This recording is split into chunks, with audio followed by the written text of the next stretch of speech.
पहला पाठ ईसायाह का ग्रंथ 1 वचन 10 वचन 16 से 20। सोदोम के शासकों, प्रभु की वाणी सुनो, गोमारा की प्रजा, ईश्वर की शिक्षा पर ध्यान दो।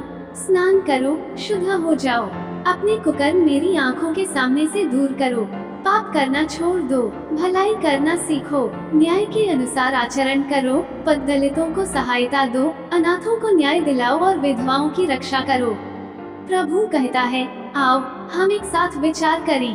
तुम्हारे पाप सिंदूर की तरह लाल क्यों ना हो, वे हिम की तरह उज्जवल हो जाएंगे। वे किरमिच की तरह मटमैले क्यों ना हो, वे ऊन की तरह श्वेत हो जाएंगे।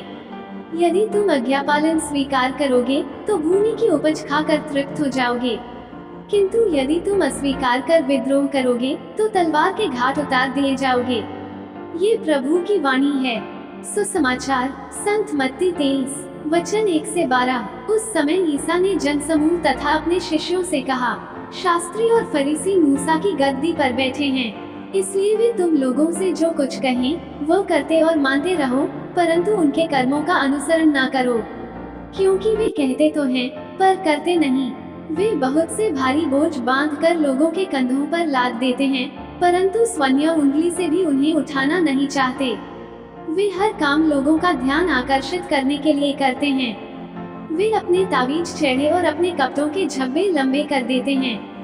भोजों में प्रमुख स्थानों पर और सभागृहों में प्रथम आसनों पर विराजमान होना, बाजारों में प्रणाम प्रणाम सुनना और जनता द्वारा गुरुवर कहलाना, ये सब उन्हें बहुत पसंद है।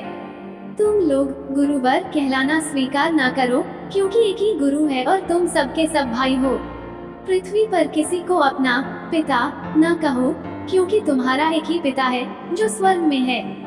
आचार्य कहलाना भी स्वीकार न करो, क्योंकि तुम्हारा एक ही आचार्य है अर्थात मसीह। जो तुम लोगों में से सबसे बड़ा है वह तुम्हारा सेवक बने। जो अपने को बड़ा मानता है वह छोटा बनाया जाएगा, और जो अपने को छोटा मानता है वह बड़ा बनाया जाएगा।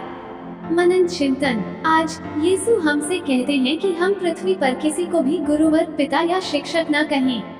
क्या इसका यह अर्थ है कि हमें पृथ्वी पर किसी को भी इन शब्दों से संबोधित नहीं करना चाहिए? बिल्कुल नहीं। संत पौलुस कुरिन्थियों से कहते हैं, हो सकता है कि मसीह में आपके 1000 शिक्षक हों, किंतु आपके अनेक पिता नहीं हैं। मैंने सुसमाचार द्वारा ईसा मसीह में आप लोगों को उत्पन्न किया है। यहाँ संत पौलुस खुद को पिता के रूप में प्रस्तुत करते हैं, इसलिए हमें इस शिक्षा के वास्तविक अर्थ को समझने की जरूरत है। गुरुवर शब्द उस व्यक्ति को संदर्भित करता है जो आधिकारिक रूप से सिखाता है। हमें अन्य सभी शिक्षाओं से ऊपर प्रभु की शिक्षाओं पर ध्यान देने की आवश्यकता है। पिता को आमतौर पर जीवन के स्रोत, रक्षक और पालनकर्ता के रूप में समझा जाता है। हमें ईश्वर को जीवन के वास्तविक रक्षक के रूप में देखने की जरूरत है, जो विभिन्न व्यक्तियों के माध्यम से हमारे लिए प्रबंध करते हैं। आचार्य वह है जो हमें जीवन में दिशा देता है। हमें हमेशा ईश्वर द्वारा निर्देशित होने की आवश्यकता है।